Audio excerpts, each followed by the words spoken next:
એ લોકોનો આ બધી બીમારીઓ અકાળ મૃત્યુ થવાની શક્યતા 25% ઓછી થઈ જાય, હૃદયરોગ થવાની શક્યતા 41% ઓછી થાય છે, ડાયાબિટીસ થવાની શક્યતા 23 થી 34% ઓછી થાય છે, કેન્સર થવાની શક્યતા 15 થી 18% ઓછી થાય છે, બ્લડ પ્રેશરમાં આશરે 11 ઉપરનું પ્રેશર અને નીચેનું પ્રેશર 6 જેટલું ઘટી શકે છે, વજન વધવાની શક્યતા 25 થી 30% ઓછી થઈ જાય છે.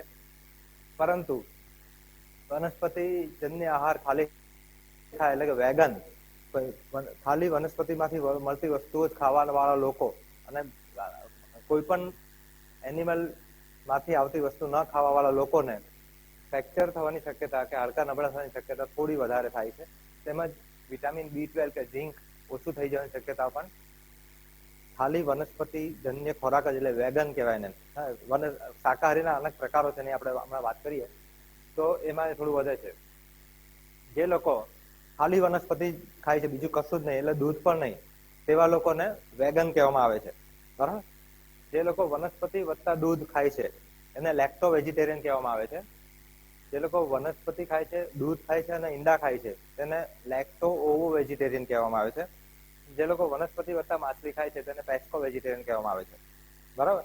આ શાકાહારીના અલગ અલગ પ્રકારો છે, કારણ કે આ બધામાં એવું માનવામાં આવે છે કે જેમાં આ માછલીને છોડીને ઉપરના જે 3 પ્રકાર છે એમાં કોઈ પણ એની પશુને મારી નથી નાખવામાં આવતું અને એટલા માટે આ વસ્તુ પણ શાકાહારી તરીકે ગણવામાં આવે છે. બધાના અલગ અલગ વિચારો હોય છે, દરેકના અલગ અલગ શ્રદ્ધા હોય છે, પ્રમાણે લોકો પોતાનો ખોરાક નક્કી કરતા હોય છે. પરંતુ આપણા દેશમાં જે લોકો શાકાહારી પોતાની જાતને માનાવે છે એમાંથી મોટા ભાગના લોકો લેક્ટો વેજીટેરિયન છે. એટલે કે શાકાહારી કે વનસ્પતિજન્ય ખોરાક ખાય છે પણ સાથે સાથે દૂધ પણ લે છે. દૂધ એનિમલ માંથી આવે છે, પશુની માંથી આવે છે, પણ પશુમાંથી આવતું દૂધ આપણને કેલ્શિયમ અને ઝીંક અને આપણું વિટામિન B12 પૂરું પાડે છે કે જેથી આપણને આ બધી ઉણપ થવાની શક્યતાઓ થોડી ઓછી રહે છે. બરાબર. તો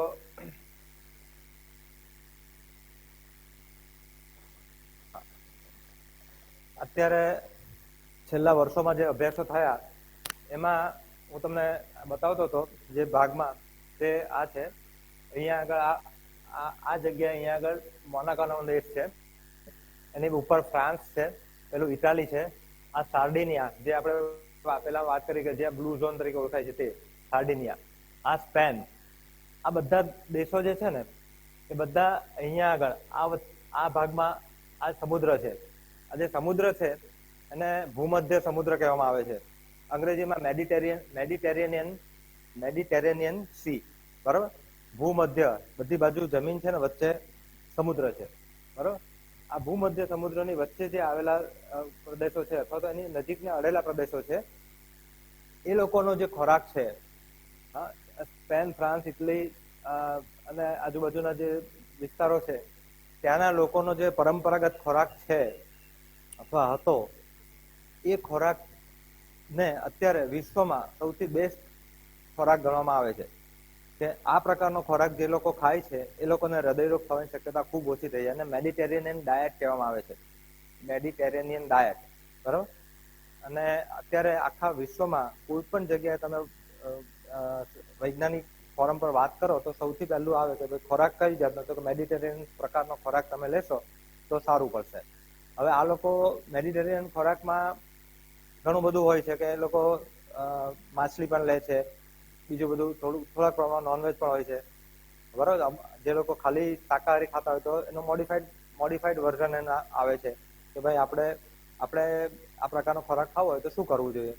તો એ અંગે ના જે આખા રિસર્ચ થયા કે ટોટલ ઓવરઓલ ખોરાકમાં કઈ વસ્તુ વધારે ખાવી, કઈ ઓછી ખાવી, કઈ નહીં ખાવી, એ અંગેની જો આપણને જાણકારી મળી જાય તો આપણે આપણું આયુષ્ય અને આપણું સ્વાસ્થ્ય સુધારી શકીએ છીએ. બરોબર. તો એ અંગે આપણે હવે ખોરાકની અલગ અલગ વાતો કરીશું કે ખોરાકમાં શું કાળજી રાખવાની છે આપણે.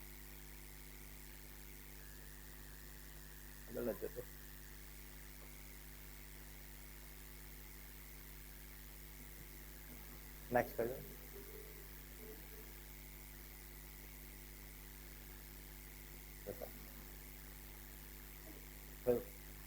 ઓકે.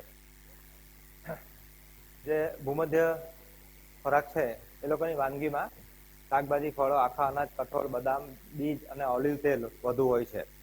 એ લોકોનો મુખ્ય ઓલિવ ઓઇલ ત્યાં આગળ વપરાય છે, ત્યાં એ વધારે પ્રમાણમાં ઉગતું હોય છે એટલા માટે. અને સાધારણ માત્રામાં ડેરી, મરઘા, ઈંડા અને માછલી પણ એ લોકોના આહારમાં છે. આપણે શાકાહારી ખોરાક પસંદ કરીએ તો શાકાહારી ખોરાકમાં પણ સ્વાસ્થ્યપ્રદ અને બિન સ્વાસ્થ્યપ્રદ બે પ્રકાર પાડી શકાય. કે બધા જ શાકાહારી ખોરાક એટલે બધું સારું એવું નહીં. શાકાહારી ખોરાકનો મેં તમને કીધું માંસાહારી કરતા શાકાહારી ખોરાકમાં ફાયદા થાય છે. એ ફાયદા ક્યારે થાય કે જો તમારો શાકાહારી ખોરાક પણ શુદ્ધ હોય, શાકાહારી ખોરાક પણ સ્વાસ્થ્યપ્રદ હોય તો જ એમાં ફાયદા થશે, નહીંતર નહીં થાય. એટલે એવા પણ ઘણા બધા અભ્યાસો થયા કે જો માણસ શાકાહારી ખોરાક ખાય છે પણ જો એ ખાવામાં જે કાળજીઓ રાખવી જોઈએ તો નથી રાખતો તો એને કારણે આ બધી તકલીફો વધી શકે છે એને. બરોબર? એટલે આપણે શું કાળજી રાખવાની, તો એમાં આપણા ખોરાકમાં ઘણા બધા પરિબળો હોય છે. એમાં એક અગત્યનું પરિબળ છે ખોરાકની અંદરના રેસા. જો આપણા ખોરાકમાં પૂરતા પ્રમાણમાં રેસા હોય, રેસા, ફાઈબર્સ, તો એનાથી આપણા સ્વાસ્થ્યને ખૂબ મોટો ફાયદો થાય છે. અને અત્યારનું જે મોટાભાગના વૈજ્ઞાનિકો માને છે કે જે આ ભૂમધ્ય ખોરાક છે કે બીજા ખોરાકો જેનાથી ફાયદો થાય છે, એમાં સૌથી અગત્યનો ફાયદો છે રેસાઓથી થાય છે. રેસા એટલે એવું તત્વ, રેસા એટલે આપણે પેલા આમ દેખાય ને એવા રેસા નહીં કે પેલા કેળાની અંદર આમ રેસો હોય કે સંતરાનો રેસો હોય, એ રેસાની વાત નથી. રેસા એટલે એની વૈજ્ઞાનિક વ્યાખ્યા એવી છે કે જે ખોરાક આપણે ખાઈએ છીએ અને માણસ ખાધા પછી માણસના શરીરમાં રહેલા ઉત્સેચકો અને એના જઠર અને આંતરડામાં રહેલા જે પાચક રસો છે, એ રસો જેને પચાવી શકતા નથી, જેને ખતમ કરી શકતા નથી, એવા જે તત્વો છે એ બધા રેસા તરીકે ઓળખાય છે, ફાઈબર. બરોબર? અને એટલે એ વસ્તુ રેસા શું કરે છે કે જે આપણે કંઈક ખાઈએ છીએ તો એ જે ખાઈએ એમાંથી રેસાને કારણે ખોરાકને પકડી રાખે છે. એક સાથે ખોરાકમાંથી બધા જે આપણે ધારો કે માનો આપણે એક અનાજ ખાધું, આપણે ભાત ખાધા, ચોખા, તો ચોખાની અંદર સ્ટાર્ચ આવે. બરોબર? સ્ટાર્ચ એટલે એવું કે જેમાં એક ગ્લુકોઝ, બીજો ગ્લુકોઝ જોડાયેલા હોય ને આખું સ્ટાર્ચ બને. બરોબર? હવે એમાંથી જયારે અંદર જાય એટલે એનું તૂટી જાય, બધા એક એક ગ્લુકોઝ છૂટો પડે અને ગ્લુકોઝ આપણા પેટમાંથી લોહીમાં જાય, લોહીમાંથી આપણા શરીરમાં આપણે ફેલાય. બરોબર? હવે તમે ભાત ખાવ છો તો ભાતમાં રેસા લગભગ આપણે જે ભાત ખાઈએ છીએ સફેદ કલરના સરસ દેખાતા ચમકતા ભાત, એમાં બિલકુલ રેસા નથી, નહીવત રેસા છે. એટલે એ ખોરાક છે તેમાં એ ખાશો એટલે તરત જ થોડી જ વખતમાં તમારા લોહીમાં ગ્લુકોઝ બધો જતો રહેશે અને લોહીમાં ગ્લુકોઝનું પ્રમાણ વધવા લાગશે. બરોબર? જમીને તરત જ ગ્લુકોઝ વધે એ આ કારણથી. હવે જો ભાતને બદલે તમે કોઈ મિલેટ્સ ખાવ છો, બરોબર, કોદરી કે કાંગ ખાવ છો, તો એની અંદર રેસા છે પૂરતા પ્રમાણમાં, અને એ રેસા છે તે જે ગ્લુકોઝ છે એને પકડી રાખશે, ધીમે ધીમે રિલીઝ કરશે. એટલે સ્લો રિલીઝ ટેબ્લેટ જેવું કામ કરે કે ધીમે ધીમે એક સાથે બધા ગ્લુકોઝ છૂટો ના પડી જાય, ધીરે ધીરે પકડી રાખ્યો, આગળ જાય, થોડુંક છૂટે, થોડું નીકળે, એમ કરીને એ સ્લો રિલીઝ કરે અને એને કારણે એક સાથે શરીરની અંદર ગ્લુકોઝ વધતું નથી. આપણે ત્યાં આ વજન વધવાનું, ડાયાબિટીસ થવાનું એનું મૂળ કારણ આ છે કે શરીરમાં અચાનક જ ગ્લુકોઝ ખૂબ વધી જાય અને પછી ગ્લુકોઝ ઇન્સ્યુલિન જે છે એની અસરકારકતા ઓછી થવા લાગે, એને કારણે તકલીફો બધી વધારે થવા લાગે. તો રેસા જેમાં વધારે હોય એવો ખોરાક વધારે લેવો જોઈએ. આ યાદીમાં તમને દૂર છે કદાચ નહીં વંચાય, પણ જે આ અનાજની યાદી છે, આપણા જેટલા પણ અનાજ આપણે ખાઈએ છીએ તો એ અનાજમાં તમે જોશો કે સૌથી નીચે જે છે એ મેંદો અને ચોખા અને મમરા અને મમરા છે. બરોબર? આમાં રેસા લગભગ નહીવત પ્રમાણમાં છે. જ્યારે ઉપરના જુઓ કે જઉં, ખીઓના, મકાઈ, બાજરી, ઘઉં, રાગી, જુવાર, આ બધી વસ્તુમાં રેસાનું પ્રમાણ ઘણું વધારે છે. એટલે ખોરાકમાં આ પ્રમાણ, હવે જો ઘઉં અને મેંદો બંને ઘઉંમાંથી જ બને છે, ઘઉંનો લોટ ને મેંદો. પણ જો ઘઉંના લોટમાં થી તમે એનું થૂલું કાઢી નાખો છો અને છૂટું કરી નાખો છો, બ્રાન અલગ કરી નાખો છો અને પછી તમે વાપરો છો તો એ તમારા માટે આરોગ્યને નુકસાન કરતા વસ્તુ છે. જ્યારે આખા ઘઉં કે ઘઉંનો લોટ તમે ચૂલા સાથે વાપરો છો તો એ તમને નુકસાન નહીં કરે, બરોબર. એટલે આ જુદા જુદા અનાજમાં છે. હવે જુદા જુદા કઠોળમાં પણ અલગ અલગ પ્રમાણમાં રેસા હોય છે. ચણામાં 25 ગ્રામ રેસા છે, 100 ગ્રામમાં 25 ગ્રામ રેસા આવે ચણામાં, વાલમાં 23 ગ્રામ, તુવેરમાં 22 ગ્રામ, બરોબર. એટલે સૌથી વધારે રેસા આપણા જે શાકાહારી ખોરાકમાં સૌથી વધારે રેસા કઠોળમાં આવે છે. કઠોળ તરીકે વાપરવું એ આપણા માટે ખૂબ જરૂરી છે. જો આપણે એને પણ બધું એની દાળ કરી નાખીએ છીએ તો રેસા ઘટતા જાય છે. કઠોળને બદલે દાળ કરી નાખી એટલે તુવેર છે તો આખી તુવેર ખાધી અને તુવેરના છોડલા કાઢીને પછી ખાલી દાળ ખાધી તો એમાં રેસા ઘટવા લાગે, બરોબર. એટલા માટે બને ત્યાં સુધી આખું કઠોળ ખાવું હિતાવહ છે. પરંતુ અમુક દાળ છે, ધારો કે ચણાની દાળ છે, તો એમાં પ્રમાણમાં તો પણ સારા જળવાયેલા હોય છે, અડદની દાળ છે. એટલે બધી દાળમાં રેસા પહેલા ઓરિજિનલ જે કઠોળ હોય એની કરતા થોડા લગભગ અડધા થઈ ગયા છે, પણ તે છતાં ઘણા બધા અનાજ કરતા પણ હજી વધારે રેસા રહે છે, બરોબર. એટલે જેમાં વધારે રેસા છે એવો ખોરાક એમાં સૌથી વધારે કઠોળ આવે છે. કઠોળનો વપરાશ આપણે વધારીએ તો એનાથી ફાયદો થાય, અને અનાજમાં ખાસ તો મેંદો અને ચોખાની વસ્તુ ઓછી કરીએ તો એનો ફાયદો થાય. આ સિવાય જુદા જુદા તેલીબિયા અને જુદા જુદા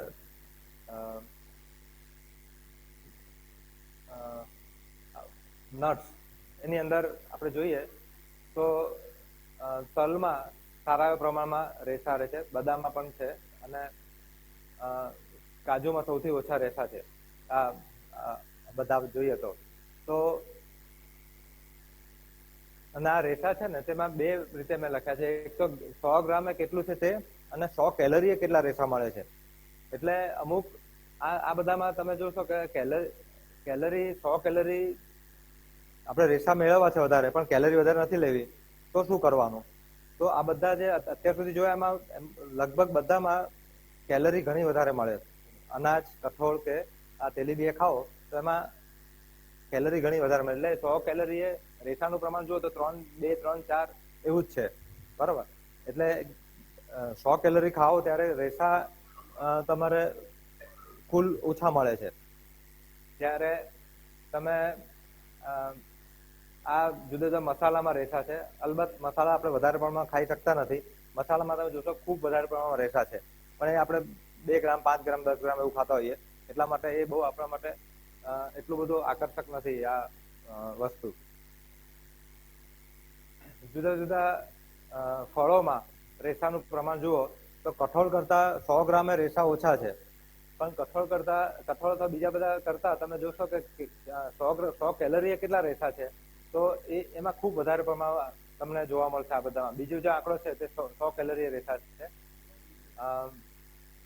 અને એમાં આમળા છે ધારો કે, તો આમળામાં 100 ગ્રામ આમળામાં 7 રેસા મળે છે, પણ આમળામાંથી કેલરી ખૂબ ઓછી મળે છે. એટલે આપણે થોડાક વધારે આમળા ખાઈએ તો રેસા પૂરતા મળે, અને તે છતાં શરીરનું વજન ન વધે. કારણ કે કેલરી જે છે, શક્તિ મળે, કેલરી એટલે શક્તિ જેટલી વધારે શરીરમાં જાય એનાથી આપણે વજન વધે. અમુક શક્તિની જરૂર છે પણ એનાથી વધારે શક્તિ ન મળી જાય, વધારે પડતી કેલરી આપણા શરીરમાં ના જાય, એ આપણે સાવચેત રહેવું જરૂરી હોય છે. ઓકે. આ જુદી જુદી ભાજીઓમાં પણ રેસાનું પ્રમાણ ઘણું વધારે છે. હવે આ જુદા શાકમાં બતાવેલા રેસા છે, એમાં પણ તમે જોશો કે પ્રતિ 100 કેલરીએ પાપડી, સરગવો એ બધામાં ખૂબ વધારે પ્રમાણમાં તમને રેસા મળે છે કેલરી વાઇઝ.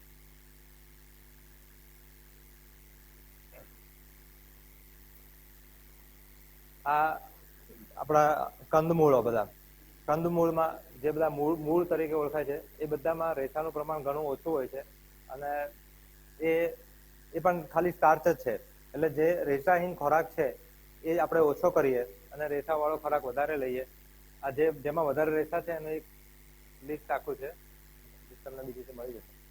આમ જેમાં રેસા સૌથી ઓછા છે, જે વસ્તુઓ આપણે ઓછી કરવી જોઈએ ખાવામાં, તેનું આ યાદી છે, બરોબર. ખાસ તો જોઈએ તો કંદમૂળમાં બટાકા, ભાત અને આપણા મેંદો, આ 3 વસ્તુઓ જો તમે તમારા ખોરાકમાંથી કાઢી નાખો તો તમને પુષ્કળ રેસાવાળા ખોરાક મળે.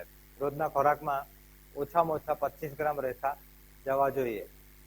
અત્યારે લેટેસ્ટ WHO નો જે એ છે પ્રમાણે મિનિમમ 25 ગ્રામ, 50 ગ્રામ સુધી તમે ખાઈ શકો રેસા, પણ ઓછામાં ઓછા રોજના 25 ગ્રામ રેસા ખોરાકમાં જવા જોઈએ. હવે આ બધાનું જે તમને બતાવું છું એ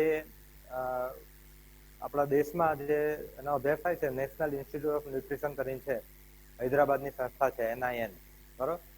એ લોકોનું પબ્લિકેશન છે બધા, એ લોકોએ બધા રિસર્ચ કરીને આ પબ્લિકેશન કરેલા છે. એની એક બુક છે nutritive value of Indian food.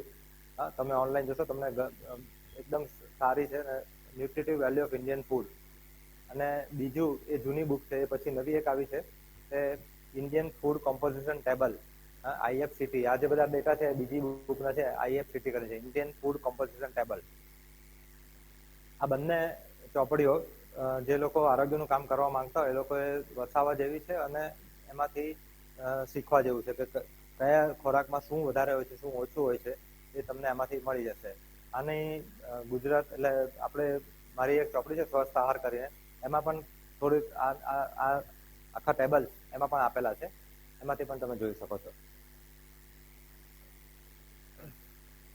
હવે બીજો પ્રશ્ન છે કે રેસાની વાત પૂરી થઈ, તો હવે બીજો આપણે વાત કરીએ તો ઓઇલ, તેલ અને ઘી આપણા ખોરાકમાં કેટલું હોવું જોઈએ. તો મોટાભાગના લોકોનું માનવું એવું છે કે આપણા ખોરાકમાં સામાન્ય રીતે એક વ્યક્તિએ પ્રતિદિન 25 થી 30 ગ્રામ જેટલું તેલ કે ઘી કુલ મળીને 25 થી 30 ગ્રામ જેટલું ખાવું જોઈએ. આનાથી વધારે ખાવાથી આપણી શરીરમાં કેલરી વધે છે. બીજું કે ખાલી તેલ અગત્યનું નથી, પણ કયું તેલ ખાવ છો તે વધારે અગત્યનું છે. એવા ઘણા બધા અભ્યાસો થયા કે જેમાં સાબિત થયું કે જે લોકોના ખોરાકમાં સેચ્યુરેટેડ ફેટ, જેના તેલ ઘણા બધા પ્રકારના તેલ આવે, તો તેલમાં સેચ્યુરેટેડ ફેટ જેમાં વધારે છે, સંતૃપ્ત ચરબી અથવા સેચ્યુરેટેડ ફેટ, સૌથી ઉપર ડાબી બાજુ SAT લખેલું છે, સેચ્યુરેટેડ ફેટ, બરાબર. તો એ જેમાં વધારે હોય છે એ લોકોને કોલેસ્ટ્રોલ વધવાની શક્યતા ખૂબ વધારે છે. એટલે સંતૃપ્ત ચરબીનું પ્રમાણ, સેચ્યુરેટેડ ફેટનું પ્રમાણ જેમાં સૌથી ઓછું હોય એવું તેલ પસંદ કરો તો તમને સારું પડે. બીજું કે જે તેલમાં એક છેલ્લે જુઓ ALA લખેલું છે, આલ્ફા લિનોલેનિક એસિડ. આ જે છે એને અંગે ઘણા બધા અભ્યાસ થયા હતા. એક ઉદાહરણ આપું તો એસ્કિમો કરીને અમુક પ્રજા છે, જે લોકો મોટા ભાગનું જીવન એ લોકોનું બરફમાં વિતાવે છે, બરોબર. હવે ત્યાં આગળ એ લોકોને શાકભાજી મળતા નથી, બરોબર, અને તે છતાં એ લોકોમાં એટેક આવવાનું પ્રમાણ ઘણું ઓછું હતું. તો શું કામ ઓછું હતું? એ લોકોએ તપાસ કરી કે આ વૈજ્ઞાનિકો કે આવું કેમ થાય છે કે આ લોકો તો બધું ખાલી તેલવાળી માછલીઓને બધું ખાય છે, તે છતાં એમનામાં એટેક કેમ ઓછા છે? તો એના પરથી એક શોધ થઈ કે અમુક પ્રકારની માછલીઓમાં, ઠંડા પ્રદેશની માછલીઓમાં omega-3 ફેટી એસિડ કરીને ફેટી એસિડ આવે, એ વધારે હોવાથી એ હૃદયને પ્રોટેક્શન આપે છે, બરાબર. તો શાકાહારી ખોરાકમાં એ કેમાંથી મળે? તો એના માટે શાકાહારી ખોરાકમાં આ ALA, આલ્ફા લિનોલેનિક એસિડ એટલે omega-3 ફેટી એસિડ છે. આ omega-3 ફેટી એસિડ આમાંથી બને છે અને એ આપણા ખોરાકમાં આ બધા તેલમાં તમે જોશો કે બહુ ઓછા તેલમાંથી મળે છે. આ છે ને આ સેટિંગમાં આમ તેમ થઈ ગયું છે, પણ છેલ્લો આંકડો તમે જોશો, બંધ થઈ ગયું, આવી ગયું, ઓકે. તો છેલ્લો આંકડો જોશો તો 14.5 સરસવમાં તેલમાં 14.5 ગ્રામ આ ALA, આલ્ફા લિનોલેનિક એસિડ છે. ત્યારે બીજા બધામાં નથી, સૂર્યમુખીમાં નથી, કરડીમાં 0.5 છે, સોયાબીનમાં 6.5 છે, બરાબર. સોયાબીન તેલમાં આનું પ્રમાણ ઘણું સારું છે. તલના તેલમાં 0.4 છે, ઓલિવમાં નથી, મકાઈના તેલમાં 2.3 છે, અને ચોખાની કુસ્કીનું તેલ રાઈસ બ્રાન ઓઇલમાં 1.6 છે. બરોબર. એટલે આ જેમાં આલ્ફા લિનોલેનિક એસિડ વધારે હોય એવો ખોરાક આપણે પસંદ કરવું જોઈએ, એવો તેલ પસંદ કરવું જોઈએ. અને જેમાં સેચ્યુરેટેડ ફેટ ઓછું છે, ધારો કે સરસવ છે કે સોયાબીન છે, ઇવન સિંગ તેલમાં 21% છે. બરોબર. સિંગ તેલથી નીચેના બધા તેલ છે એમાં પુષ્કળ વધારે પ્રમાણમાં છે. કપાસિયા તેલમાં સિંગ તેલ કરતા પણ વધારે છે. ઘણા લોકો ભૂલ એવી કરે કે મેં તો સિંગ તેલ બંધ કરીને કપાસિયા ચાલુ કર્યું, કારણ કે મને એમ કહેવાય તો પાતળું આવે. બરોબર. પણ હકીકતમાં કપાસિયા તેલ ખાવાથી સિંગ તેલ ખાવા કરતા વધારે નુકસાન થાય છે. સિંગ તેલમાં જે પ્રમાણ છે ત્યાં સુધીનું તમે તેલ ખાઈ શકો છો, કારણ કે સંતૃપ્ત ચરબીનું પ્રમાણ આના કુલ ચરબીના 3 ભાગથી ઓછું રહેવું જોઈએ. બરોબર. આ એ રીતે 21%થી ઓછું છે ત્યાં સુધી ખાઈ શકાય એવું છે. અને આ પામોલી તેલ, માખણ, ઘી, વનસ્પતિ ઘીનો સૌથી મોટો પ્રોબ્લેમ, પેલું તો સેચ્યુરેટેડ ફેટ તો થોડીક છે, પણ સૌથી મોટો પ્રોબ્લેમ વનસ્પતિ ઘીનો જે છે તે એની અંદર હાઇડ્રોજનેટેડ ફેટ, ટ્રાન્સ ફેટી એસિડ કહેવાય એને. હાઇડ્રોજનેટેડ ફેટ સૌથી વધારે હોય છે અને સૌથી વધારે નુકસાન એ કરે. એટલે જે આખા વિશ્વની ગાઈડલાઈન છે એમાં એવું કહે છે કે કોઈ પણ સંજોગોમાં આવું ટ્રાન્સ ફેટી એસિડ વાળું કોઈ પણ વસ્તુ ખાવી નહીં. બરોબર. હાઇડ્રોજનેટેડ ફેટ એટલે એવી ફેટ કે જેમાં તેલની અંદર પાણી ભળે. ધારો કે તમે ભજીયા તળાય છે, બરોબર, તો તેલમાં પાણી ભળે છે. હવે એકના એક તેલમાં તમે વારે તળ્યા કરો છો તો એ તેલમાં ટ્રાન્સ ફેટી એસિડનું પ્રમાણ વધવા લાગે. અને એ ટ્રાન્સ ફેટી એસિડ જ્યારે આપણે ખોરાકમાં લઈએ ત્યારે એટેક સીધું જ હૃદય પર ડાયરેક્ટ હુમલો કરે. બરોબર. એટલે બજારની જે વસ્તુ તમે બહારથી લાવ્યો છો, ખાઓ છો, એ બધામાં એકના એક તેલમાં ગરમ કરેલું મોટા ભાગે હોય. અને એને કારણે એ બધામાં ટ્રાન્સ ફેટી એસિડનું પ્રમાણ ખૂબ વધારે હોય.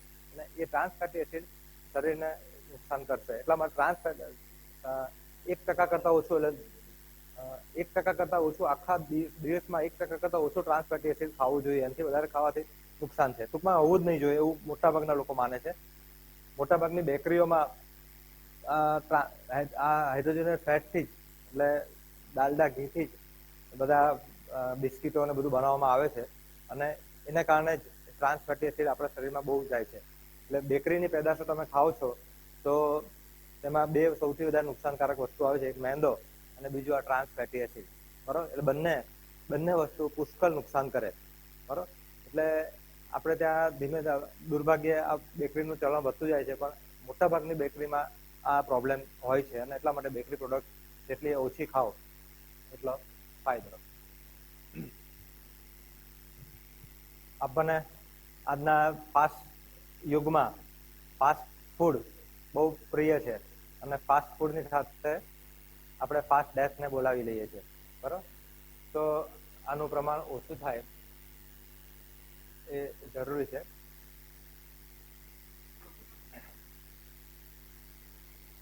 આપણે બિસ્કિટની વાત કરી કે એમાં હાઇડ્રોજનેટેડ ચરબી અને મેંદા, આ બે વસ્તુ હોય છે કે જે નુકસાન કરે છે. અને એટલા માટે આ પેદાશો ન ખાઈએ એટલો ફાયદો થશે. બીજું જે ભૂલ થાય છે, આપણે પહેલા રેસાની વાત કરી, પછી તેલ અને ચરબીની વાત કરી, હવે વાત કરીએ છીએ નમકની. નમક કેટલું ખાવું જોઈએ? આખા દિવસમાં આપણા ખોરાકમાં 5 ગ્રામથી વધારે નમક હોવું જોઈએ નહીં. બરોબર. 5 ગ્રામ નમક આપણે આમ 2 આંગળીની ચપટી ભરીએ તો એમાં આશરે 1 ગ્રામ જેટલું મીઠું આવે. 3 આંગળીની ચપટી ભરાવો તો 2 ગ્રામ મીઠું આવે આમાં. બરોબર. તો એક વ્યક્તિએ આવી કુલ 2 ચપટી, 2 ચપટી અને બીજી એક એટલે 3 ચપટી, વધુ 3 ચપટી, એનાથી વધારે પ્રતિ વ્યક્તિ પ્રતિદિન મીઠું ખાવું જોઈએ નહીં. મોટાભાગના લોકોનો વપરાશ 10 ગ્રામ જેટલો છે. અત્યારે ભારતના મોટાભાગના લોકોનો નમકનો વપરાશ 8 થી 10 ગ્રામ જેટલો છે, જે ઘટાડીને 5 થી 6 ગ્રામ જેટલો કરવાનો છે. અને આ મીઠામાં રહેલું નમક એટલે સોડિયમ જે છે તે સૌથી વધારે નુકસાન કરે છે. સોડિયમ એ સિવાય બીજી બધી વસ્તુઓ પણ આવે છે. ધારો કે ખારો છે, સોડા છે, બરાબર, એ બધામાં પણ સોડિયમ આવે છે. એટલે એનું પ્રમાણ તમે વધારે લો તો પણ એ નુકસાન થઈ શકે. એટલે મીઠું, સોડા, પાપડ, પાપડી, ફાફડા, ગાંઠિયા, સેવ, ભૂસું, અથાણું, આ બધામાં સોડિયમ પુષ્કળ આવે છે. જેટલું સોડિયમ વધારે જાય એટલું નુકસાન થવાની શક્યતાઓ વધારે રહે છે. એક બહુ વર્ષો પહેલા જ એક જાણીતો અભ્યાસ થયેલો કે ચિમ્પાન્ઝીઓ પર અભ્યાસ કરવામાં આવ્યો. 30 ચિમ્પાન્ઝી એવા લીધા એ લોકોએ કે એને જે જંગલમાં ફ્રૂટ ફળ જે ખાતા હતા થોડી થોડી એ ખાવા દીધા. બીજા 30 ચિમ્પાન્ઝીને આપણે ખાતા હતા એવું રોટલી દાળ ભાત શાક ખવડાવ્યું. બરોબર, પછી 2 મહિના પછી એ લોકોના બીપી જોયા તો જે લોકો રોટલી દાળ ભાત શાક ખાતા હતા એના બીપી વધી ગયા, બધા જ ચિમ્પાન્ઝીના. જે ચિમ્પાન્ઝી બધું નોર્મલ ખાતા હતા એનું નોર્મલ બીપી રહ્યા. બરોબર, તો નમકનું વધારે પ્રમાણ આપણું પ્રેશર વધારે છે ને. ખાલી પ્રેશર વધે એને કારણે સૌથી વધારે આજે ભારતમાં બ્લડ પ્રેશરના દર્દીઓ સૌથી વધારે છે. ડાયાબિટીસ કરતાં પણ વધારે પ્રેશરના દર્દીઓ છે. અને એનું સૌથી અગત્યનું કારણ ખોરાકમાં નમક વધારે જાય તે છે. એટલે મીઠું, સોડા, પાપડ, ખારો, અથાણું જેટલું ઓછું ખાઈએ એટલો આપણને ફાયદો થાય. રોજનું 5 ગ્રામથી ઓછું ખાવું જરૂરી છે. બરોબર છે.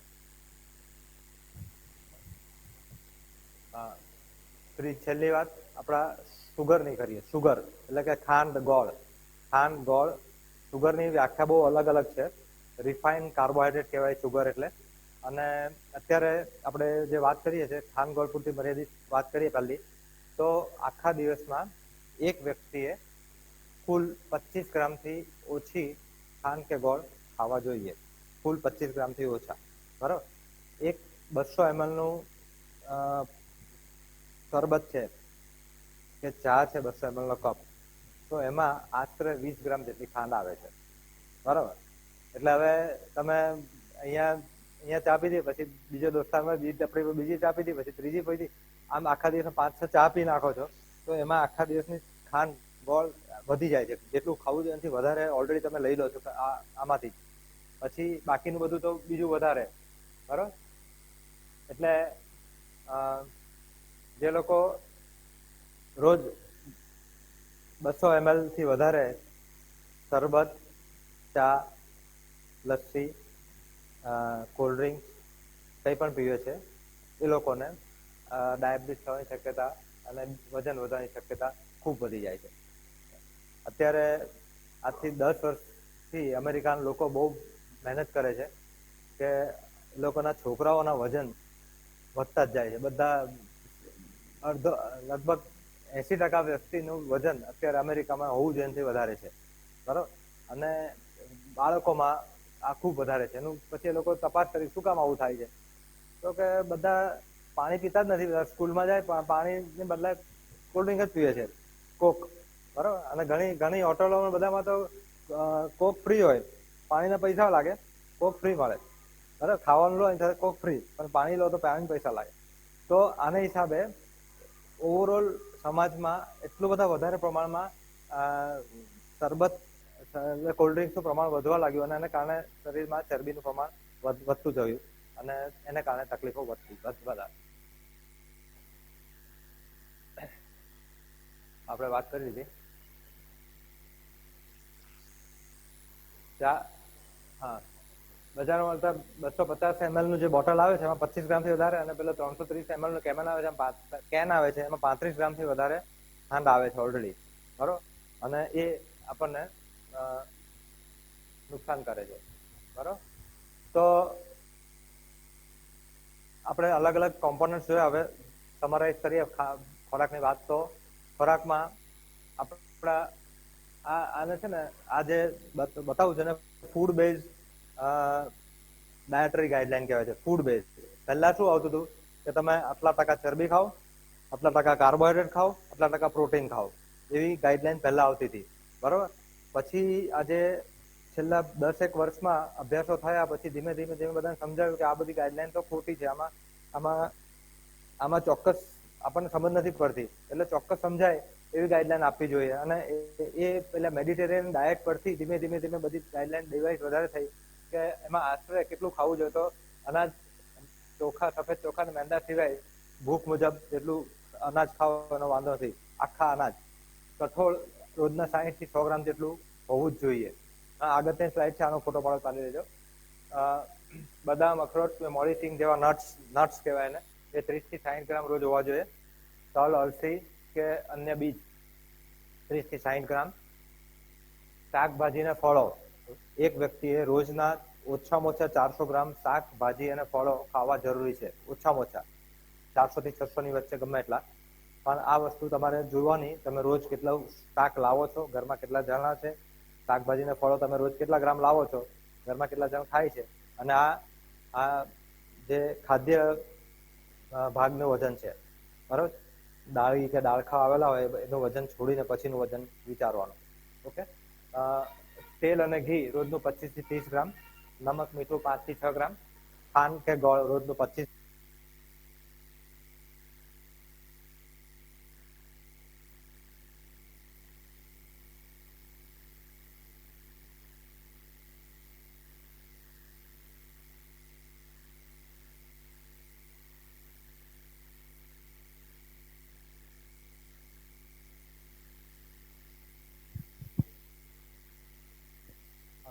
હલો.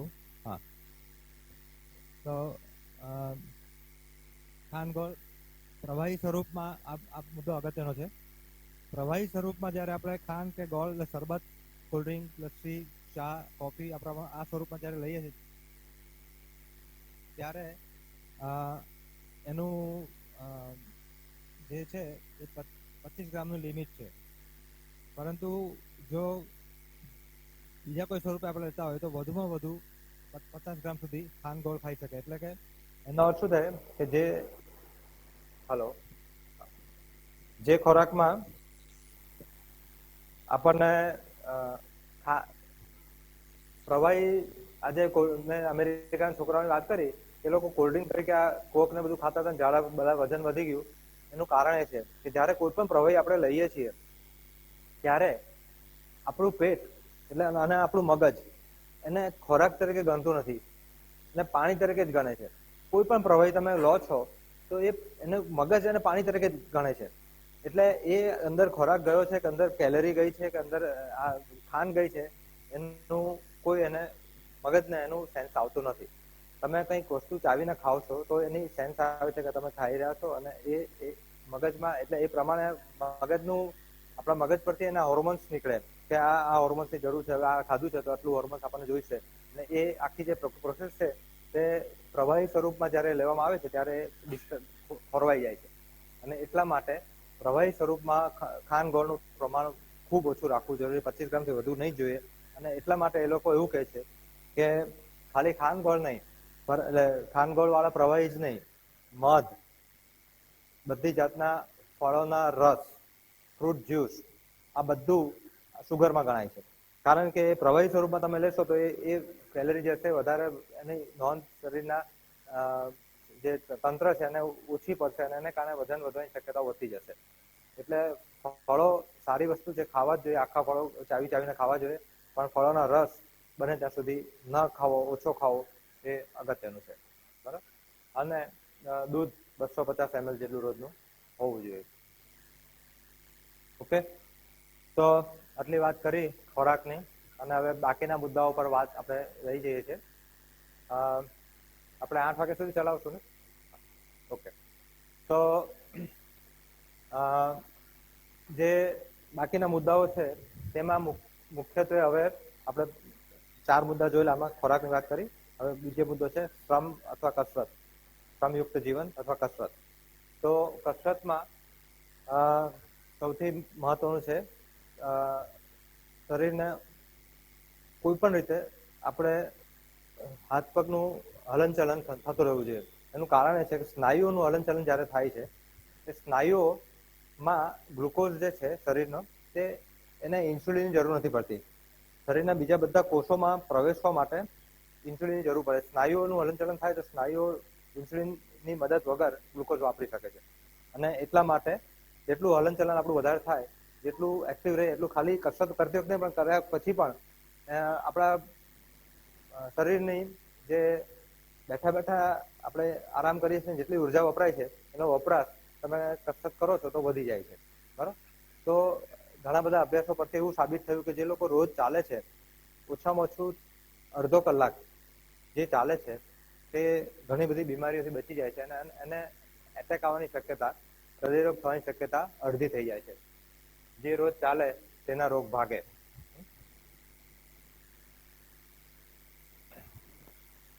નિયમિત ચાલવાથી હૃદયરોગ, ડાયાબિટીસ, બ્લડ પ્રેશર, ઓસ્ટિયોપોરોસિસ એટલે કે હાડકા નબળા પડવાની તકલીફો, કેન્સર, ડિપ્રેશન, બધી જ બીમારીઓમાં ફાયદો થવાની શક્યતા ખાલી ચાલવાથી રહે છે. ખાલી ચાલવાથી, બરોબર. બહુ સિમ્પલ છે. ચાલવાનું કોઈ સાધનની જરૂર નથી.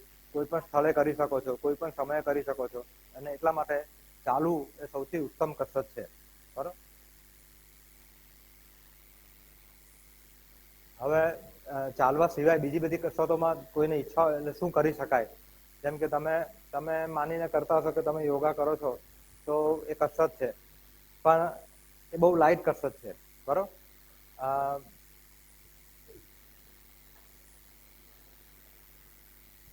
સાયકલ ચલાવી, ગાર્ડનિંગ કરવું, સ્કેટિંગ કરવું, આ બધી કસરતો તમે કરી શકો છો. આ બધી કસરતો એવી છે કે જે હૃદય અને ફેફસાને અમુક આપે છે, અને એરોબિક્સ તરીકે ઓળખાય છે. બરોબર. એરોબિક એક્ટિવિટીઝ કે જેમાં જ્યારે તમે કસરત કરો ત્યારે શરીરના સ્નાયુઓને ઓક્સિજન મળતો રહે છે. જેટલી કસરત કરો એટલે ઓક્સિજન મળ્યા કરે, એટલે એને એરોબિક કહેવાય છે. બરોબર. અને બાકીની જે એટલે એરોબિક કસરતો બીજા પણ જોઈ લઈએ કે ડાન્સ કરવો, ગરબા કરવા, સ્વિમિંગ કરવું કે રમવું, આ બધી જ કસરતો ફાયદો કરશે. કેટલી ઇન્ટેન્સિટીથી કસરત કરવી જોઈએ તે અગત્યનું છે. જે ચાલવાની આપણે વાત કરી એમાં આપણી કસરત કેટલી ઇન્ટેન્સિટી અથવા કેટલી તીવ્રતાથી થાય છે તેનું જાણકારી મેળવવા માટેનો એક એકમ છે મેટ્સ કહેવાય છે, METS. મેટાબોલિક ઇક્વિવેલન્ટ મેટ કહેવાય. અને એનું એ છે કે તમે જ્યારે સૂતા હો છો ત્યારે શરીરનો વપરાશ 1 મેટ જેટલો હોય છે. 1 મેટ. એટલે 1 મિનિટમાં 1 મેટ એનર્જી વપરાય. હવે જ્યારે તમે લાઇટ એક્સરસાઇઝ કરો છો, આપણે જોયું છે, તો એ બધામાં 3 થી ઓછું મેટ વપરાય છે તેને લાઇટ એક્સરસાઇઝ કહેવાય છે. મોટા ભાગના આસનો એ બધા લાઇટ એક્સરસાઇઝમાં આવે છે. બરોબર. અને આપણે જે વાત કરી કે અડધો કલાક ચાલવાથી, એ મોડરેટ એક્સરસાઇઝની વાત છે. એટલે આ લાઇટ એક્સરસાઇઝ તમે કરો સારું જ છે, પરંતુ એ ચાલવાનો ઓપ્શન નથી. બધા એમ કે હું તો યોગ કરું છું, મારે ચાલવાની શું જરૂર છે, તો મારે બીજી કસરત કરવાની જરૂર નથી, તો એ મનમાંથી કાઢી નાખવાનું. બરાબર. બીજું કે જો તમે સૂર્ય નમસ્કાર કરો છો, સૂર્ય નમસ્કાર સતત એક સાથે સળંગ 108 સૂર્ય નમસ્કાર લોકો કરતા હોય છે, તો એ રીતે તમે કરો છો તો એ મોડરેટ એક્સરસાઇઝ છે. કારણ કે એમાં એક પછી એક આસનો તમે બહુ રેપિડ સક્સેસમાં બદલો છો, અને એટલે એ મોડરેટ એક્સરસાઇઝમાં આવે છે. પણ સૂર્ય નમસ્કાર સિવાયના બાકીના બધી જ આસનો લાઇટ એક્સરસાઇઝમાં આવે છે. ઓકે. તો આપણે એ કસરત આપણે જે ચાલીએ છીએ તે બરોબર છે કે નહીં, આપણી ઇન્ટેન્સિટી બરોબર છે કે નહીં, એને જાણવાનો બહુ સારા સીધા રસ્તા છે. એક રસ્તો એ છે કે તમે પોતાના પગલાં ગણો. 1 મિનિટમાં 100 પગલાં ચાલો તો તમારી ઇન્ટેન્સિટી મોડરેટ છે. બરોબર. 1 મિનિટના 100 પગલાં ચાલવા જોઈએ. એટલે અડધો કલાક ચાલો છો તો અડધો કલાકમાં 3000 પગલાં ચાલો તો તમારું ઓકે, ફાઇન. એ કરવાનું છે, એટલું જ કરવાનું છે આપણે. બરોબર. બીજો રસ્તો એ છે કે તમારા ધબકારા ચેક કરો. આપણા ધબકારા જોવાના, આપણા અંગૂઠા આગળ, જો અંગૂઠા આગળ આંગળી મૂકો, બધા અંગૂઠા કાંડા આગળ 3 આંગળી મૂકો. અંગૂઠા નજીક કાંડા આગળ 3 આંગળી તમારી મૂકો. બરાબર. આંગળીથી જોવાનું, અંગૂઠાથી નહીં જોવાનું. 3 આંગળીથી જોવાનું. તો એમાં તમને ધબકારા આવશે. 1 મિનિટમાં કેટલા આવે છે તે ગણવાના. બરાબર. બેન આંગળીથી જ ચેક કરવાનું. તો 1 મિનિટમાં કેટલા ધબકારા આવે તે જોવાનું. બરાબર. સામાન્ય રીતે અત્યારે તમે બેઠા છો તો મોટાભાગના લોકોના ધબકારા 60 થી 100 ની વચ્ચે હશે. બરાબર. 1 મિનિટમાં. હવે જ્યારે તમે કસરત કરો છો ત્યારે આ ધબકારા વધે છે, અને આ ધબકારા કેટલા વધવા જોઈએ, તો એની ફોર્મ્યુલા છે કે તમારી 220 નો આંકડામાંથી તમારી ઉંમર કેટલા વર્ષ થયા બાદ કરવાની. માનો કે તમારી ઉંમર 30 વર્ષ, 40 વર્ષ છે, તો તમે 220 માંથી બાદ કરો તો આંકડો આવશે 180. બરાબર. 220 ઓછા 40 બરાબર 180. હવે આ છે તે મહત્તમ ધબકારા છે. 40 વર્ષની ઉંમરના માણસના મહત્તમ ધબકારા 180 સુધી થાય. બરાબર. જ્યારે કસરત કરીએ છીએ ત્યારે એના એના 60 થી 80% સુધીના ધબકારા થવા જોઈએ. એટલે 180 ના 60%, બરાબર, 96 થી માંડીને 128 સુધી. એટલે આ રેન્જમાં તમે જ્યારે કરો છો ત્યારે તમારા ધબકારા બરોબર, તમારી કસરત બરોબર થઈ એમ કહી શકાય. બરોબર. તો જ્યારે પણ કસરત કરો છો, આ એરોબિક એક્સરસાઇઝની વાત છે, જે ચાલવાની કે બીજી કોઈ પણ કસરત, તો શરૂઆતની 5 મિનિટ તમારે ધીરે ધીરે વધારવાની છે. એને આપણે વોર્મઅપ કહીએ છીએ. એક કપ ધારે એકદમ ઝડપથી, ઘણી વાર તમે સાંભળતા હોય કે અમુક એથ્લેટ દોડતા હતા અને કોલેપ્સ થઈ ગયો. એમાં ઘણી બધી વાર એવું થાય કે એને વોર્મઅપ નથી કર્યું અથવા કુલ ડાઉન નથી કર્યું. શરીરને ટેવાવવું પડે કસરત કરવા માટે. તો શરૂઆતની 5 મિનિટ આપણી ધીમે ધીમે ધબકારા વધવા જોઈએ. પછીની 30 મિનિટ એક ધારા ધબકારા વધેલા હોવા જોઈએ. છેલ્લી 5 મિનિટ ધીરે ધીરે ઓછા થવા જોઈએ. કુલ ડાઉન. બરાબર. વોર્મઅપ, એક્સરસાઇઝ, કુલ ડાઉન. આ પ્રોસિજર તમે અપનાવો તો તમારી કસરત સારી રીતે થાય અને તમને જોખમ ઓછું રહે.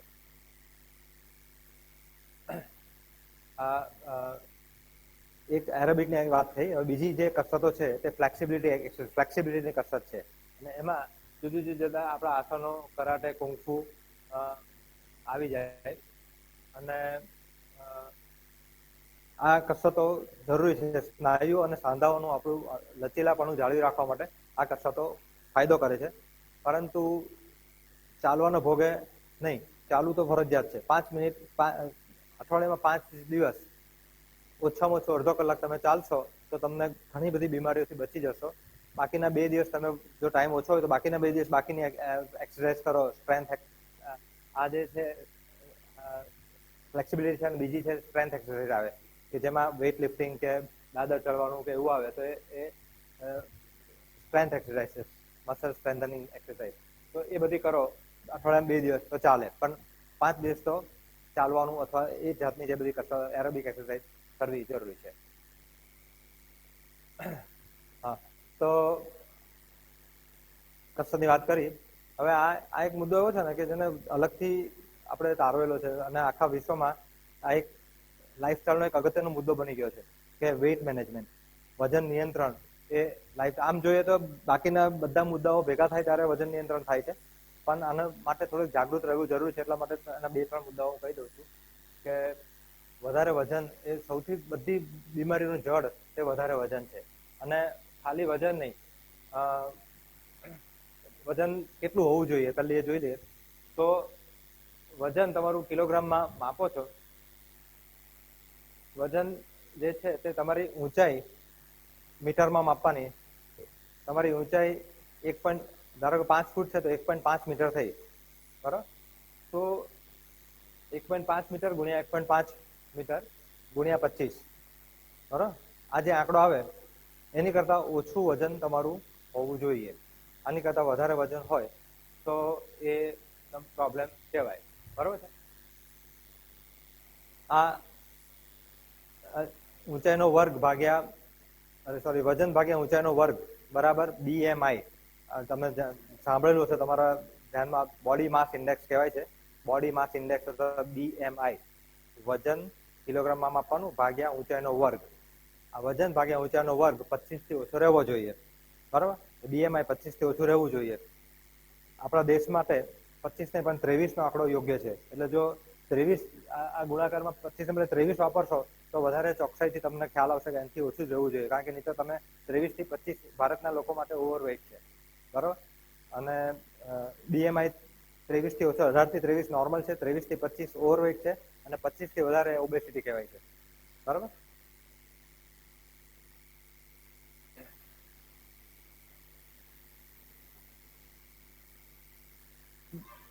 વજન વધવાથી બધી બીમારીઓ થાય છે. ડિટેલમાં નથી બતાવે. હા, હવે બીજું અગત્યનું છે આપણો થાપાનો આપણો પેટનો ઘેરાવો. કારણ કે ઘણા બધા લોકોનું વજન એકદમ નોર્મલ જેવું હોય, પણ પેટનો ઘેરાવો વધારે હોય. અને આ પેટનો ઘેરાવો જેમ વધતો જાય છે તેમ સૌથી વધારે બીમારીઓ થાય. એટલે વજન BMI કરતાં વધારે અગત્યનું તમારું આ જે છે કે તમારી આની કમરનો ઘેરાવો એ સૌથી અગત્યનું છે. બરાબર. અને પુરુષોમાં 85 થી ઓછો અને સ્ત્રીઓમાં 80 સેન્ટીમીટર કરતાં ઓછો હોવો જોઈએ. બરાબર. હવે આ જે છે ને કે તમારો શેપ કેવો છે, જો તમારો થાપા કરતા આ કમર વધારે છે, યુ આર એપલ શેપ. બરાબર. અને એપલ શેપ છે તે નુકસાન કરે છે. જો તમારું શરીર આ પેર શેપનું છે કે થાપાનો ઘેરાવો વધારે છે પણ કમરનો ઓછો છે, તો એ યોગ્ય છે. બરાબર. એટલે થાપાના ઘેરાવા કરતા પુરુષોમાં 92% અને સ્ત્રીઓમાં 80% કરતા ઓછો કમરનો ઘેરાવો હોવો જોઈએ. થાપાનો ઘેરાવો અહીંથી માપવાનો, કમરનો ઘેરાવો આપણા બે અહીંયા આગળનો જે હાડકાનો ભાગ ન હોય, બે હાડકાની વચ્ચે જમીનને સમાંતર રાખીને માપ રાખીને આપણે માપવામાં આવે છે. બરાબર. અને ત્રીજો અત્યારે જે લેટેસ્ટ રિસર્ચ થઈ છે એમાં એવું કહેવાય છે કે આ બધા કરતા સૌથી સામાન્ય હોય છે કે તમારી ઊંચાઈ જેટલી હોય એની કરતા કમરનો ઘેરાવો એનાથી અડધો હોવો જોઈએ. 150 સેન્ટીમીટર ઊંચાઈ છે તો 75 થી ઓછો કમરનો ઘેરાવો હોવો જોઈએ. સિમ્પલ. બરાબર. એટલે આ લેટેસ્ટ હમણાં જે છે કે આ વધારે યોગ્ય છે, તો એ પણ આપણે ધ્યાનમાં રાખવાનું. એટલે એબ્સોલ્યુટ આંકડા કરતા વધારે અગત્યનું કે તમારું પ્રપોર્શન, કે તમે ઊંચાઈ વધારે છે તો વધારે ઘેરાવો હશે, ઊંચાઈ ઓછી છે તો ઘેરાવો ઓછો રહેવો જોઈએ. બરાબર. એટલે જેનો વજન આ પેટનો ઘેરાવો વધે છે એનો અર્થ છે કે પેટમાં ચરબી વધારે છે. જેટલી ચરબી વધે એટલું આ બધી બીમારીઓ, ટ્રાયગ્લિસરાઇડ અને ડાયાબિટીસ, બ્લડ પ્રેશર, એ બધી બીમારીઓ વધે છે. બરાબર. હવે મનની શાંતિ અંગે થોડી વાત કરી લઈએ. આમ તો તમે યોગમાં બધું શીખ્યા જ છો. અને યોગ ચિત્ત વૃત્તિ નિરોધ. યોગ આપણા મનને વિચારો અને વિકારોથી દૂર કરવાની પ્રક્રિયા છે, ચિત્ત વૃત્તિ નિરોધ. બરાબર. અને એને માટે આપણે જાગૃત રહેવાનું છે. તમે લોકો આખા સેશનમાં બધી સેશનમાં બધું શીખ્યા જ છો એટલે બહુ એના માટે હું વધારે સમય નહીં લઉં. પણ અમુક લોકોના મનમાં યોગ એટલે ખાલી આસન, તો એવું નથી. યોગ, પતંજલિ યોગ સૂત્રમાં યોગ એટલે શું, તો આસન એટલે શું, તો સુખમ સ્થિર આસનમ. જે પોઝિશનમાં તમે સુખપૂર્વક લાંબો સમય સુધી બેસી શકો એને પતંજલિમાં આસન કહેવામાં આવે છે. એ આસન તમે વાપરો અને એનાથી શરીરને સ્થિર કરો. શરીર સ્થિર કરવાથી મન પણ તમારું સ્થિર થઈ જશે.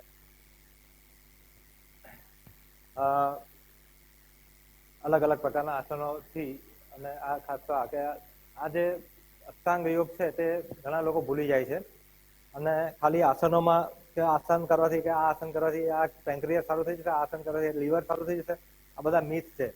કોઈ આસનથી કોઈ બધી બીમારીઓ ભાગી જાય એવી શક્ય જ નથી. બરોબર છે. આસનો શરીરને સારું રાખવા માટે છે, રોગો મટાડવા માટે નથી. રોગો મટાડવા માટે ડોક્ટર પાસે જવું પડે તમારે. પણ આપણે આ જે બેઝ છે, યમ અને નિયમ, એની પર આપણે ધ્યાન નથી આપતા. જે મૂળ છે કે ભાઈ તમે જે કાયમી સિદ્ધાંતો છે કે સત્ય, અહિંસા, અસ્તેય, બ્રહ્મચર્ય, અસંગ્રહ, આ વસ્તુઓ જે છે એ વસ્તુ આપણે ભૂલી જઈએ અને પછી એમ કે મારું મન શાંત થઈ જાય તો સારું, તો એ શક્ય નથી. બરાબર. આપણે બેઝિક, તમે જૂઠું બોલો છો, તમે કોઈ ચોરી કરો છો, કામ ચોરી કરો છો, કર ચોરી કરો છો, તો તમારું મન અસ્થિર જ રહેવાનું છે. બરાબર. જૂઠું બોલો છો તો તમારું મન અસ્થિર જ રહેવાનું છે. તો એ મનને સ્થિર કરવું છે, મનને શાંત કરવું છે. તો આ બેઝિક જો નિયમો નહીં પાળો તો આ તકલીફો બધી વધ્યા જ કરી. બરાબર છે. તો આટલી વાત મનની શાંતિ અંગે કરી લીધી. હવે એટલે આપણે વ્યસન મુક્તિ અંગે આ બે પોઈન્ટ ખાલી કહી દઉં કે આપણે જ્યારે સ્ટ્રેસ વધારે હોય છે, ચિંતામાં, ટેન્શનમાં વધારે હોઈએ છીએ, ત્યારે સૌથી સારો સ્ટ્રેસ મેનેજમેન્ટના બે વિકલ્પ આપણી પાસે યોગમાં મળે છે. એક છે દીર્ઘ ઉદરીય શ્વસન. દીર્ઘ ઉદરીય શ્વસન એટલે કે ડીપ એબ્ડોમિનલ બ્રીથિંગ. તમે પેટ પર હાથ રાખો, ઊંડા શ્વાસ લો, ઊંડા ધીરે ધીરે શ્વાસ લો, ધીરે ધીરે કાઢો. ધીરે ધીરે શ્વાસ લો, ધીરે. જેટલો સમય શ્વાસ લેવામાં થાય છે એટલો જ સમય શ્વાસ કાઢવામાં થવો જોઈએ. બરોબર. શાંતિપૂર્વક 1 કે 2 મિનિટ તમે આવી રીતે ધીરે ઊંડા શ્વાસ લેશો, શ્વાસ કાઢશો. દરેક શ્વાસ લો છો ત્યારે તમારું પેટ બહાર આવશે, શ્વાસ કાઢો છો ત્યારે પેટ અંદર જશે. બરોબર.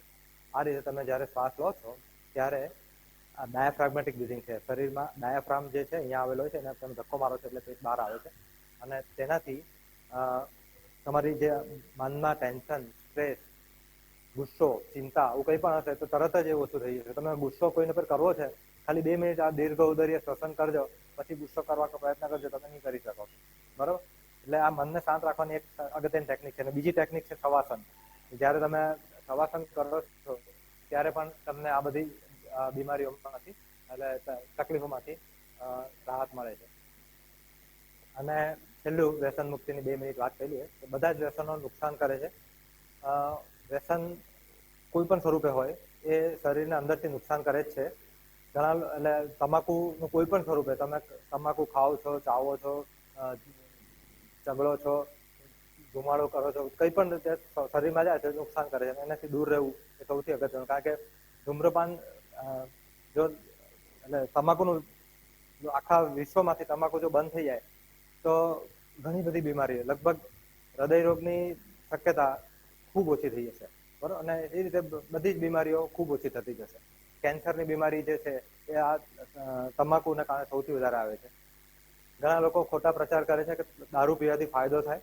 દારૂ પીવાના કારણે સૌથી વધારે દારૂ ફ્રાન્સમાં પીવાય છે. આખા વિશ્વમાં સૌથી વધારે દારૂ ફ્રાન્સમાં પીવાય છે. અને સૌથી વધારે લીવરના કેન્સર ફ્રાન્સમાં થાય, લીવરના સિરોસિસ ફ્રાન્સમાં થાય છે. બરોબર? એટલે તમે એમ કહો કે હૃદયને ફાયદો કરે, નુકસાન આખા બોડીનું નુકસાન જોવાનું. હૃદયને ફાયદો કરે, બીજાને નુકસાન કરે તો એ ફાયદો નથી. બરોબર? તો આ કોઈ પણ પ્રકારના વ્યસનોથી દૂર રહેશો તો તમે બચી જશો બીમારીઓથી. બરોબર? તો અહીંયા આગળ મારી વાત પૂરી કરું છું. કોઈ પ્રશ્ન હોય તો આવકારી છે. Thank you.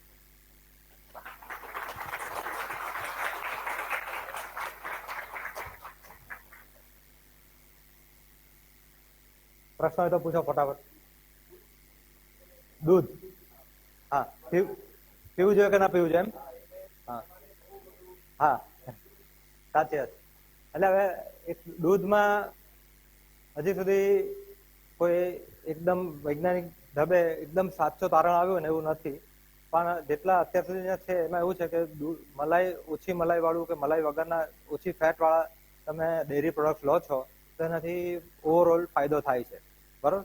કારણ કે કેલ્શિયમની આપણા સોર્સ બહુ ઓછા છે શાકાહારી ખોરાકમાં. એટલે કેલ્શિયમ માટે અને B12 માટે. B12 બીજી કોઈ જગ્યાથી મળતું જ નથી. એટલે એટલા માટે દૂધ લેવું આવશ્યક છે. બરાબર? દૂધ ના હોય તો દૂધ, દહીં, છાશ, દૂધની કોઈ પણ પેદાશ, દહીં, છાશ કંઈ પણ લઈ શકો છો. તેલમાં આપણે વાત કરીએ એમ સોયાબીનનું તેલ ઘણું સારું છે. સોયાબીન તેલ તમે ખાઓ ને તો એમાં સંતૃપ્ત સેચ્યુરેટેડ ફેટ ઓછી છે. અને પેલી જે આલ્ફા લિનોલેનિક એસિડ જેનાથી હૃદયને ફાયદો થાય એ ફેટ આવે છે. એટલે એ સોયાબીન તેલ સારું છે. હવે એક જ તેલ ખાવું એ કમ્પ્લીટ નથી. એટલે જનરલી અત્યારનું રિકમેન્ડેડ થયું છે કોઈ પણ 2 તેલ ખાઓ. બરોબર? એટલે એક બાજુ તમે એક તેલ તરીકે સોયાબીન અથવા સરસવ રાખો, સરસ્યું તેલ અથવા સોયાબીન તેલ એક બાજુ. એટલે એક ભાગે બીજા ભાગમાં તમે રાઈસ બ્રાન તેલ, તલનું તેલ અથવા સિંગ તેલ. બરોબર?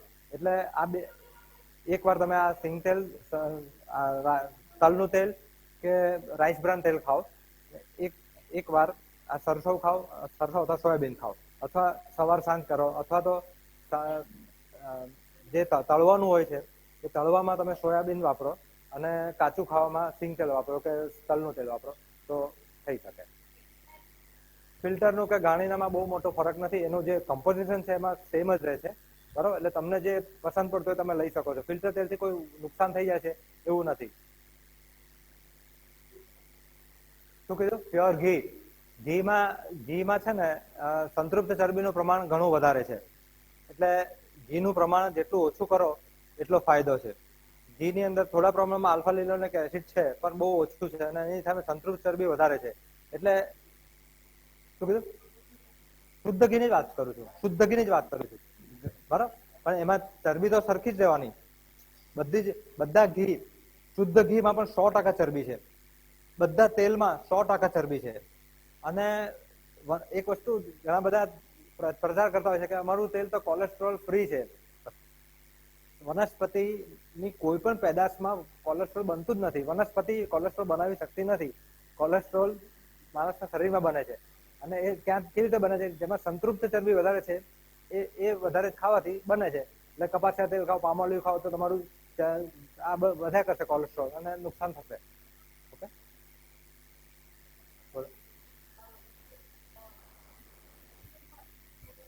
વેગન વેગન હા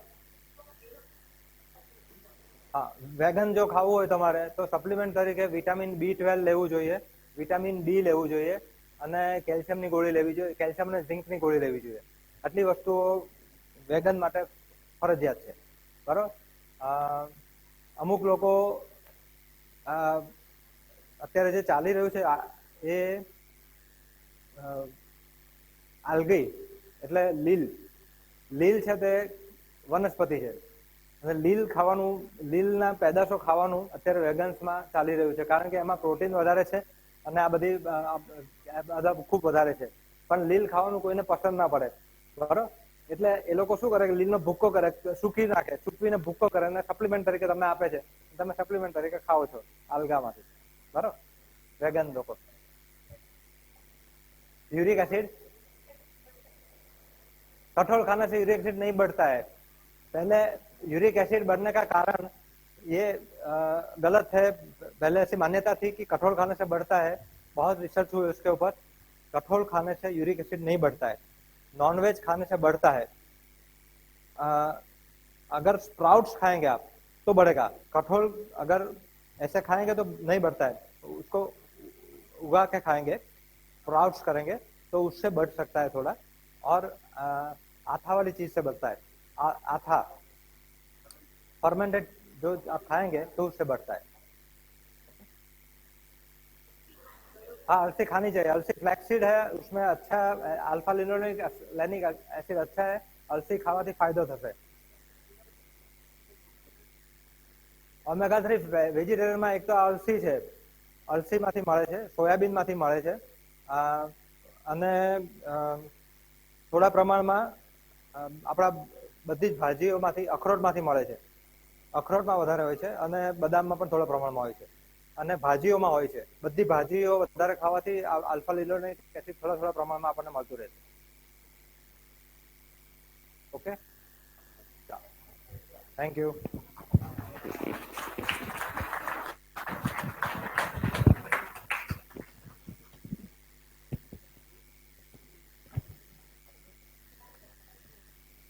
હરિઓમ। ખરા અર્થમાં તાળી પાડવાનું મન થયું એવું છે, એટલા માટે કે કેતનભાઈની વાતો બહુ અટપટી હોય છે, વાંકી ચૂકી હોય છે, સીધી મગજમાં પેસે એવી યોગ જેવી હોતી નથી। લાગી ને એવી? કેમ કે કેતનભાઈની એક ખાસિયત મેં જાણી જોઈને તમને કહી નહીં, એવી હતી કે અભ્યાસુ જીવડો છે, સંશોધન આધારિત વાતો કરે છે, કેવળ માન્યતાની એ વાત કરતા નથી। એટલે આપણે ઘણી માન્યતાઓ આધારિત જીવીએ છીએ, ખાઈએ છીએ, પણ કેતનભાઈની વાત સાંભળ્યા પછી ઘણો પ્રકાશ સ્વસ્થ જીવન જીવી શૈલી માટે આપણા મગજમાં પડે એવો આ એક પ્રયાસ અમે ઘણા વર્ષોથી કરતા આવ્યા છીએ અને હું આશા રાખું કે આ પ્રયાસ અમારો ફળે। અને હું કેતનભાઈનો આભાર માનતા પહેલા 35માં યોગ શિક્ષક, તમે YTTC ને એવું બધું બોલો છો, મને થોડું અઘરું લાગે છે। 35માં યોગ શિક્ષક તાલીમ અભ્યાસક્રમના વિદ્યાર્થીઓનો આભાર માનું, કેમ કે એમના નિમિત્તે જે શિબિર ગોઠવેલી એ શિબિરાર્થીઓ માટે પણ હું આભાર અને વિદ્યાર્થીઓ માટે પણ આભાર માનું। યોગ નિકેતનમાં મારી સહયોગી મંડળી સતીશભાઈ, દક્ષાબેન, ભીખુભાઈ, બહુ બધા લોકો ઘણું બધું કામ કરતા હોય છે, માટે આવા કાર્યક્રમો અમે કરી શકીએ છીએ। અને કેતનભાઈનો તો આભાર ખૂબ જ માનું છું, પણ એક ઔપચારિકતા અધૂરી રહી ગઈ। મીતાબેન ને આપ આગળ આવશો, પુષ્પગુચ્છ રાખ્યો છે ને કે વાપરી કાઢ્યો? મંગાવવો પડશે। દક્ષાબેનને વિનંતી કે મીતાબેનનું સ્વાગત। મીતાબેન પણ બહુ જ ઉત્તમ લેખક છે। મીતાબેન આવો।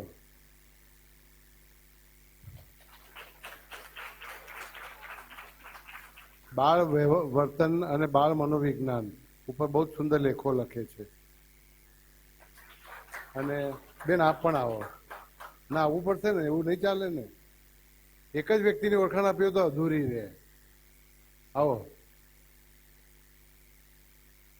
અને આવવું પડશે ને, આવવું પડશે, એવું નહીં ચાલે, નહીં ચાલે। અમારી અમારો વ્યવહાર અધૂરો રહે. આવો આવો. મીતાબેનના લેખો તમે બાલમૂર્તિ તમને આવતું જ હશે, એમાં અચૂક વાંચજો તમે ક્યારેક. તો સૌનો હું આભાર માનું કેતનભાઈ સાથે. અને બે હોય તો અડધા અડધા ફૂલની 2 પાંખડી જુદી કરી દેજો.